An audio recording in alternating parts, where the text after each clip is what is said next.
party election broadcast by the English Democrats. We all know there are some odd things about living in the UK, things that annoy us, things that don't make sense, that don't seem fair, things that could have been organised a whole lot better.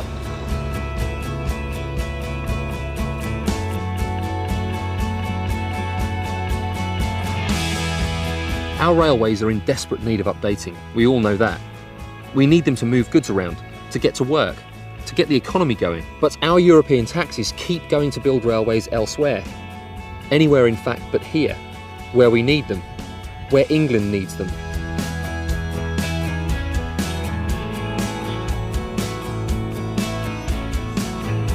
We all love the NHS. Yes, it can drive us mad at times, but it's one of the great things about living in the UK. Free healthcare for all. That's the theory. But it's not true. Because the Scottish Parliament has decided to spend more on healthcare, if you live in Scotland, you'll get free drugs which could save your life.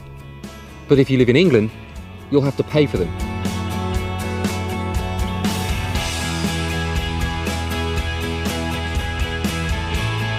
The Welsh Assembly has passed a law so that nobody in Wales pays prescription charges, and they're planning the same in Scotland. In England, we have to pay for our prescriptions, but because there's no separate English Parliament, we can't vote against prescription charges even if we'd like to. This means that we're stuck paying for something that everyone else in the UK will soon get for free, which when you think about it isn't just unfair, it's sickeningly unfair.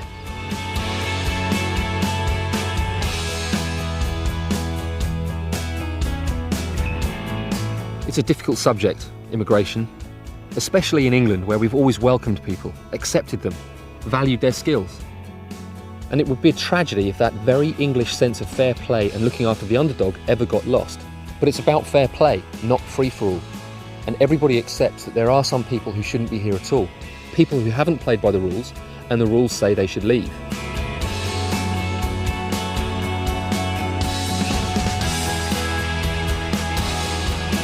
Because of the way the system works, something called the Barnett formula, something passed by the UK Parliament, the Parliament for everyone in the UK, Scotland gets more spending per head than England does.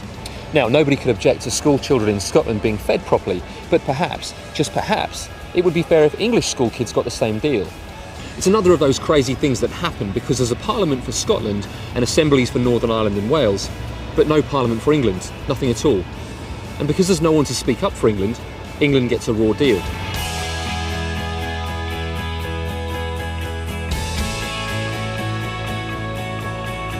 Unlike almost every other country in the world, the English don't have a national day.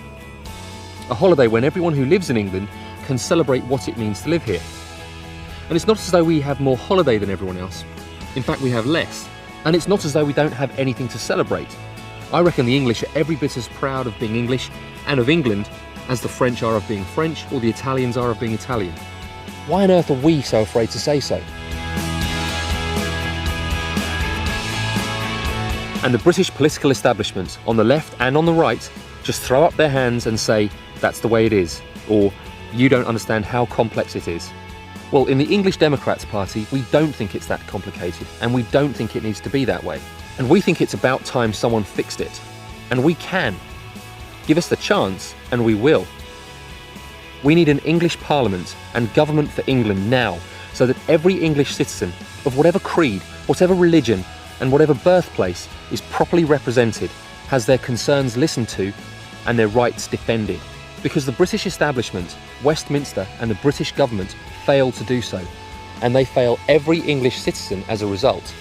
We, as the largest country in the United Kingdom, need our own parliament, just as there's a Scottish Parliament, a Welsh Assembly and an Assembly for Northern Ireland, just like every other democracy in the world. A parliament of English MPs and an English government making decisions on English matters for the benefit of England. For without that English Parliament, and without that English government, without the changes that we propose, there can be no fairness in England. On the 4th of June, vote for England, and for the only party that will put England first. The English Democrats. Putting England first.